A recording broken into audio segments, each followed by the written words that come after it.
Hello बच्चों, चलो question पढ़ते हैं। Which of the following does not have the dimensions of time. तो सबसे पहले हमें क्या करना पड़ेगा, की कॉन्सेप्ट यहाँ पे जो यूज करने वाला है वो है डायमेंशनल एनालिसिस। की कॉन्सेप्ट इज डायमेंशनल एनालिसिस। क्या है हमारा डायमेंशनल एनालिसिस, जो कि हमारा जो 11th स्टैंडर्ड के फर्स्ट यूनिट में हमने पढ़ा था वही होता है डायमेंशनल एनालिसिस। तो मेरे को आर सी एल के पहले डायमेंशंस निकालने पड़ेंगे। तो ये तीनों जो इलेक्ट्रिकल के पैसिव कंपोनेंट्स है, उन वो किस पे डिपेंड करते हैं। तो दे mainly depend on voltage and current. तो सबसे पहले मैं वोल्टेज का निकालता हूँ। वोल्टेज जो होता है उसका डायमेंशन होता है work upon charge, work per unit charge. तो वर्क का क्या होता है M1 L2 T-2, और इसका क्या होता है A1 T1। इसके ऊपर से हमें क्या मिल जाएगा, ये हमें मिल जाएगा M1 L2 T-3 A-1। ये मेरे को वोल्टेज का मिल गया पहला। चलो, इसके अलावा हमें करंट भी चाहिए। आई आई का तो A1 ही होता है। तो इसके ऊपर से मेरे को पहले आर मिल जाएगा। आर क्या मिलेगा, आर हमें पता है it is V by I. V का डायमेंशन अपॉन I का डायमेंशन। तो V का डायमेंशन क्या है M1 L2 T-3 A-1 upon यहाँ पे आएगा A1। इसकी जो वैल्यू है वो आएगी M1 L2 T-3 A-2। ठीक है, ये आ गया मेरा रेजिस्टेंस का। तो ये मेरी दूसरी चीज बहुत ही इंपॉर्टेंट। अब हमें C और L निकालना है। तो चलो C और L निकालते हैं। तो उसके लिए चलो यहाँ पे C और L। तो C क्या होगा हमारा, कैपेसिटेंस C जो होता है वो होता है Q अपॉन V। क्या होगा Q अपॉन V। Q क्या है, हमारा चार्ज है। तो चार्ज को फिर से लिख सकते हैं A1 T1। कैपेसिटेंस के लिए चार्ज को लिख सकते हैं A1 T1। और हमारा जो वोल्टेज है वो कितना आया था देख लो। वोल्टेज है वो यहाँ पे मिला था M1 L2 T-3 A-1। M1 L2 T-3 A-1। तो जब ये ऊपर आ जाएगा तो क्या आएगा M-1 L-2 T-3। 3 ऊपर चला जाएगा तो यहाँ पे आ जाएगा T4 एंड A2। ऐसे आ जाएगा। तो ये कैपेसिटेंस का आ गया। तो अभी हमें यहाँ देखना है, अच्छा एक और चीज, इंडक्टर का L का लिख सकते हैं V अपॉन DI/dt। मतलब change in current, voltage upon change in current. तो वोल्टेज हमारा क्या, वोल्टेज का निकाला था हमने M1 L2 T-3 A-1। और यहाँ पे हमने DI/dt क्या आएगा A1 T1।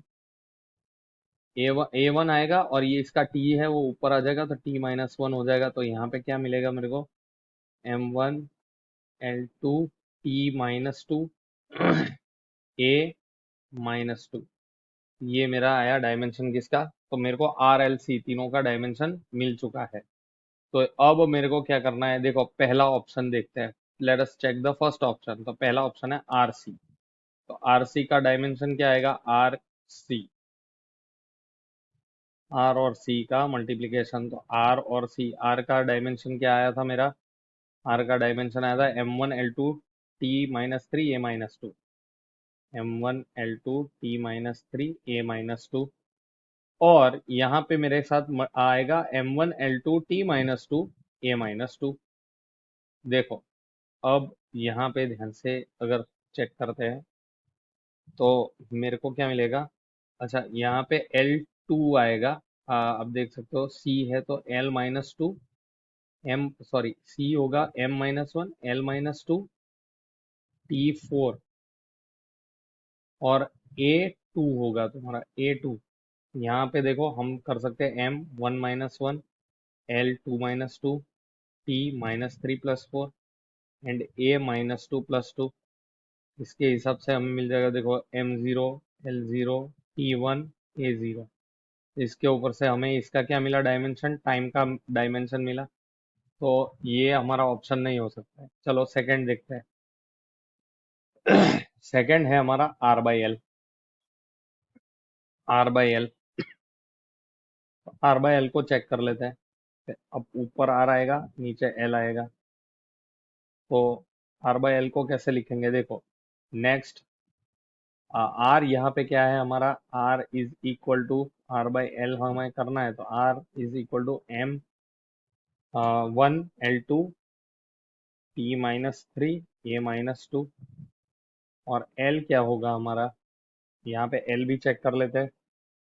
एल जो है वो हमारा होगा M1 L2 M1 L2 T-2 A-2। तो इसके हिसाब से हमें क्या मिलेगा, देखो ये तो कैंसल आउट, ये भी कैंसल आउट, ये भी कैंसल आउट। तो इसके ऊपर से हमें मिलता है आ, ये हमें मिलेगा टी माइनस टी, ये क्या मिलेगा अपने को, we will get this as T-3 + 2। यहाँ पे आप देख सकते हो, यहाँ पे एल वही है। Let us check L, it is M1 L2 T-2 A-2। यहाँ पे M1 L2 T-3 A-2। तो ये डिफरेंस है दोनों में, तो ये आ जाएगा, ये कितना आएगा हमारा T-1। लेकिन ये तो क्या हुआ, ये 1/T हो जाएगा।